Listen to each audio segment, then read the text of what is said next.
नमस्ते, सत श्री अकाल, आदाब। तो आज मैं मेरा एक पिछले वीडियो का एक्सटेंशन आपके साथ शेयर करना चाहता हूँ कोविड एक्सपीरियंस के बारे में। कलकत्ता का क्या हाल है, क्या नहीं है, मैंने बहुत बहुत सामने से देखा है। मैंने पिछले वीडियो में भी बोला कि मेरा फ्रेंड का फादर है, 65 ईयर एज है। कुछ हॉस्पिटल नहीं मिल रहा था, बेड नहीं मिल रहा था। उसके बाद बेड मिला, मैंने एडमिट किया। उसके बाद क्या हुआ मैं बोल रहा हूँ, आप सुनिए, ध्यान से सुनिए। ऐसा वैसा कुछ वीडियो नहीं है, एक सॉलिड एक्सपीरियंस है। ये आपको सुनना पड़ेगा क्योंकि और कोई चारा नहीं है। न्यूज़ चैनल में बोलता है कि ये हो रहा है, वो हो रहा है, ऐसा है, वैसा है। वैसा नहीं है। सिचुएशन बहुत ही ख़राब है, बहुत ही ख़राब है। सुनिए, तो मेरा फ्रेंड का डैड एडमिट हुआ एक हॉस्पिटल में। 2 दिन के अंदर वो वेंटिलेशन में चला गया। तो उसके बाद बॉडी और भी डिटोरिएट करता रहा। मेरोफेनॉन और पीसीएम का लिक्विड फॉर्म जो है वो दे रहा था, और भी डिटोरिएट करता गया। हमने सोचा कि ये हॉस्पिटल थोड़ा हॉस्पिटल नहीं है, वो छोटा मोटा नर्सिंग होम है। तो हमने सोचा कि चलो छोड़ दो, इस नर्सिंग होम को छोड़ दो, दूसरा नर्सिंग होम में एडमिट कराते हैं। तो मेरा थोड़ा बहुत कॉन्टेक्ट था, तो फ़ोन किया, भाई एक कर दो भाई। तो उसने पार्क सर्कस का एक नर्सिंग होम में एडमिट किया। तो एडमिट किया, 30,000 रुपये का पर डे पैकेज है। ठीक है, एडमिट कर दो, डैड है, करना पड़ता है। ठीक है, एडमिट किया।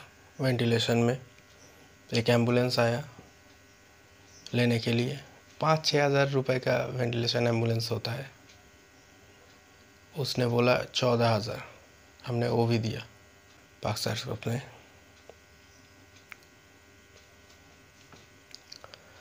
उसके बाद 6 दिन रहा उसमें।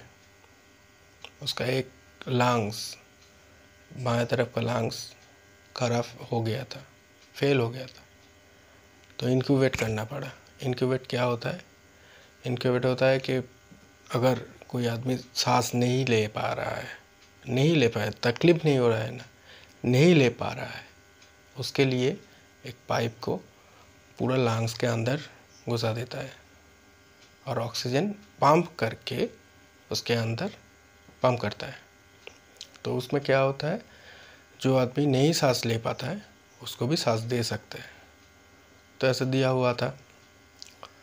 दिन ब दिन और हालत बद से बदतर हो जा रहा था। मतलब कि एक लांग के बदले में 2 लांग ही खराब हो गया। तो उसके बाद 3 दिन पहले फ़ोन आया और मेरोफेनॉन, पीसीएम, उसके साथ और 2-3 एंटीबायोटिक चल रहा था। इसके अलावा कोई ऐसा मेडिसिन नहीं है जो देके इस पेशेंट को ठीक करवा जा सकता है। कोई भी मेडिसिन नहीं है, पूरा वर्ल्ड में नहीं है कोई मेडिसिन। मेरोफेनॉन, पीसीएम और 2-3 एंटीबायोटिक वही है। तो मेरा एक डॉक्टर दोस्त था, उसने बोला कि मोनोक्लोनल एंटीबॉडी देंगे। एक डोज का कलकत्ता में दाम है 48,000। 5 दिन डोज देना पड़ता है मोनोक्लोनल एंटीबॉडी। और वही मोनोक्लोनल एंटीबॉडी के साथ एक एंटीवायरस दे जा सकता है। एक डोज का दाम है 4,000। तो नहीं दिया। हमने सोचा कि ये नहीं होगा क्योंकि ये कोरोना का कोई इलाज ऐसा टेस्टेड नहीं है, कि सॉलिड कोई प्रूव नहीं है कि ये दे के वो क्योर करवा जा सकता है। उसका निमोनिया हो गया था वो अंकल का। तो निमोनिया हो गया, कोविड भी है, सीवियर कोविड है। ठीक है, चलो। आज से 3 दिन पहले फ़ोन आया, ये कार्डियक अरेस्ट हो गया है। मैंने फ़ोन किया, क्या भाई क्या हुआ, पल्स क्या है? बोला कि पल्स नहीं आ रहा है, मशीन से देखो वो भी नहीं आ रहा है, केवल ECG में दिखा रहा है हार्ट बीट 62। ठीक है, वो बोला 4 घंटे के बाद और एक अटैक आएगा, उसके बाद नहीं बच पाएगा। वैसा ही हुआ। 4 घंटे के बाद, 4 या 4.5 घंटे के बाद फ़ोन आया, सेकेंड अटैक आया है, योर पेशेंट इज़ नो मोर। तो 10 दिन हमने हॉस्पिटल के हॉस्पिटल चक्कर काटते रहे। चक्कर काट के 3 लाख बिल होके पता चला कि पेशेंट इज़ नो मोर। तब समझो, पैसे देने में कोई तकलीफ नहीं है, बट मेरा पापा नहीं रहे। फ्रेंड का पापा मतलब मेरा ही पापा हुआ, मेरा अंकल नहीं रहे। क्या हुआ, 10 दिन में एक आदमी चल बसे। उसका कोई प्रीवियस रिकॉर्ड नहीं है डिजीज़ का, कुछ नहीं है, नो शुगर, नो प्रेशर, कोई डायबिटिक पेशेंट नहीं है, हाई ब्लड प्रेशर का पेशेंट नहीं है, हार्ट का पेशेंट नहीं है, कुछ भी नहीं है, और कोविड में चल बसे। तो आप समझे, वो यंग जो पीपल होता है, यूथ, हॉट ब्लडेड, बोलता है कि हम लोगों का नहीं होगा, जो बूढ़ा आदमी है उसका होगा। हमारा तो कोई डिजीज़ नहीं है, जिसका हाई ब्लड प्रेशर है, हाई शुगर है, उसका होगा। वैसा नहीं है। क्या हो रहा है हमने देखा है, खुद की आंखों से देखा है भाई। लाइन पे लाइन लगी है पेशेंट का, एडमिट नहीं हो पा रहा है। कोई हॉस्पिटल बोल रहा है 4 लाख दे दो, 5 लाख दे दो, तभी भी 5 लाख देने से भी एडमिट नहीं हो रहा है, क्योंकि बेड नहीं है।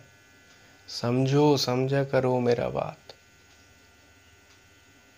समझा करो और सेफ रहो।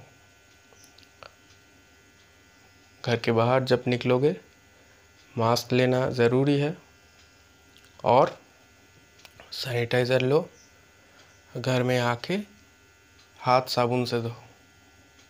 यही एक उपाय है, क्योंकि वैक्सीन तो आएगा नहीं इस साल में, क्योंकि वैक्सीन बनाने में कम से कम 1.5 साल लगता है। आएगा तो ज़रूर अच्छा होगा सबके लिए, पर प्रीवियस रिसर्च कह रहा है वैक्सीन आने में मिनिमम 1.5 साल लगता है। अब खुद ही डिसाइड करो, आपको जीना है या आपका बेपरवाही से आपका या आपका फैमिली लोगों को मरवाना है।